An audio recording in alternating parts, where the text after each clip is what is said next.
رسول اکرم صلی اللہ علیہ وسلم کی بچپن کی پیشین گوئیاں اور مہر نبوت کا انکشاف۔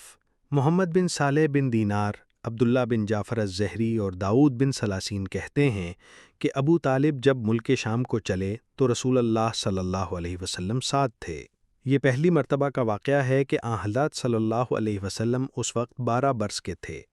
شام کے شہر بصرہ میں جب اترے تو وہاں ایک راہب تھا جسے بحیرہ کہتے تھے۔ وہ ایک صومعہ یعنی ابانت خانے میں رہتا تھا جس میں علماء نصارہ رہا کرتے تھے اور موروثی طور پر رہتے آئے تھے۔ یہاں ایک کتاب کا درس بھی دیا جاتا تھا۔ قافلے والے بحیرہ کے پاس اترے۔ بحیرہ کی یہ حالت تھی کہ اکثر قافلے والے وہاں سے گزرتے تھے مگر وہ ان سے ہم کلام بھی نہیں ہوتا تھا۔ اس سال نوبت آئی تو حسب معمول اس کے صومعہ کے پاس اترے کہ پہلے جب بھی ادھر سے گزرے تھے تو یہیں اترا کرتے تھے۔ بحیرہ نے اب کی مرتبہ ان کے لیے کھانا پکوایا اور سب کو دعوت دی۔ دعوت دینے کا سبب یہ ہوا کہ قافلہ جب پہنچا تو بحیرہ نے دیکھا کہ ایک بادل ہے جو تمام لوگوں کو چھوڑ کر اکیلے محمد صلی اللہ علیہ وسلم پر سایہ کیے ہوئے ہے۔ لوگ درخت کے نیچے اترے تو دیکھا کہ وہی بادل درخت پر سایہ کیے ہوئے ہے۔ رسول اکرم صلی اللہ علیہ وسلم اس کے سائے میں آئے تو شاخیں سرسبز ہو گئیں۔ بحیرہ نے جب یہ دیکھا تو کھانا منگوایا اور پیغام بھیجا، اے جماعت قریش، میں نے تم لوگوں کے لیے کھانا تیار کرایا ہے۔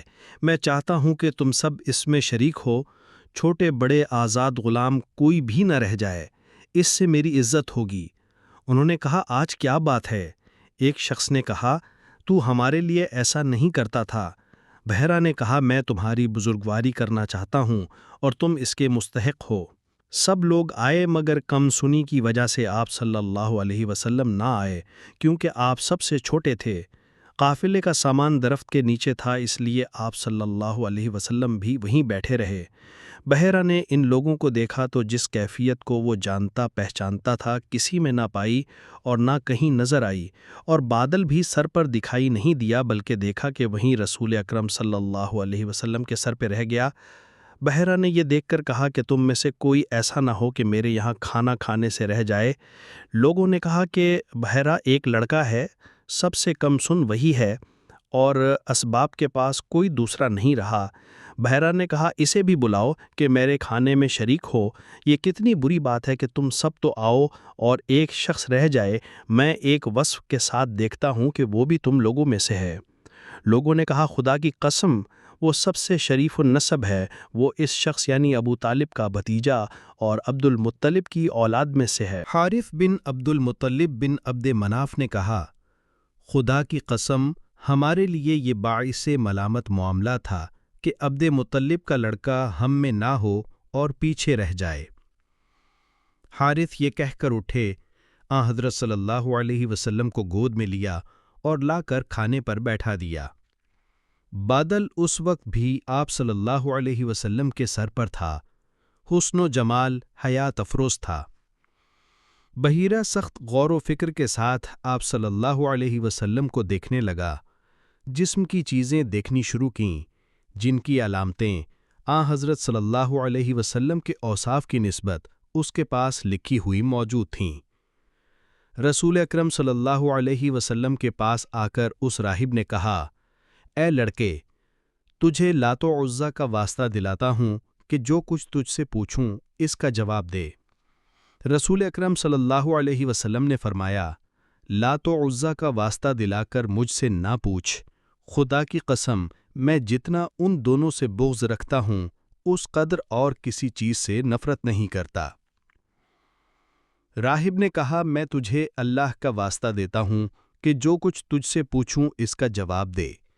رسول اکرم صلی اللہ علیہ وسلم نے فرمایا، جو تیرے جی میں آئے پوچھ لے۔ آن حضرت صلی اللہ علیہ وسلم کے حالات کی نسبت راہب نے سوالات شروع کیے، یہاں تک کہ آپ صلی اللہ علیہ وسلم کی سونے کی کیفیت بھی دریافت کی۔ رسول اکرم صلی اللہ علیہ وسلم جواب دیتے جاتے تھے جو خود اس کی معلومات کے مطابق اتر رہے تھے۔ راہب نے آن حضرت صلی اللہ علیہ وسلم کی آنکھوں کے درمیان نظر کی، پھر آپ صلی اللہ علیہ وسلم کی پیٹھ کھول کر مہر نبوت دیکھی۔ وہ دونوں مونڈھوں کے درمیان اس طرح نمایاں تھی جس طرح صفت و کیفیت راہب کے پاس مرقوم تھی۔ یہ سب دیکھ کر مہر نبوت کو چوم لیا۔ قریش کی جماعت میں چرچے ہوئے کہ اس راہب کے نزدیک محمد صلی اللہ علیہ وسلم کی کسی قدر عزت ہے۔ راہب کا برتاؤ دیکھ کر ابو طالب اپنے بھتیجے حضرت صلی اللہ علیہ وسلم کی نسبت خوف کھانے لگے۔ ابو طالب سے اس نے پوچھا، یہ لڑکا تیرا کون ہے؟ ابو طالب نے کہا، میرا بیٹا ہے۔ راہب نے کہا، وہ تیرا بیٹا نہیں ہے، اس لڑکے کے لائق و مناسب نہیں کہ اس کا باپ زندہ ہو۔ ابو طالب نے کہا، میرا بھتیجا ہے۔ راہب نے کہا، اس کا باپ کیا ہوا؟ ابو طالب نے کہا، وہ اپنی ماں کے پیٹ میں تھا کہ اس کا باپ مر گیا۔ راہب نے پوچھا، اس کی ماں کیا ہوئی؟ ابو طالب نے کہا، تھوڑا ہی زمانہ گزرا ہے کہ انتقال کر گئیں۔ راہب نے کہا، تو نے سچ کہا۔ اپنے بھتیجے کو لے کر اس شہر و دیار میں واپس پہنچا دے اور یہودیوں سے بچائے رکھنا۔ خدا کی قسم اگر اسے دیکھ لیا اور جو کچھ میں ان کی نسبت جانتا ہوں وہ بھی جان گئے تو اسے تکلیف پہنچانا چاہیں گے۔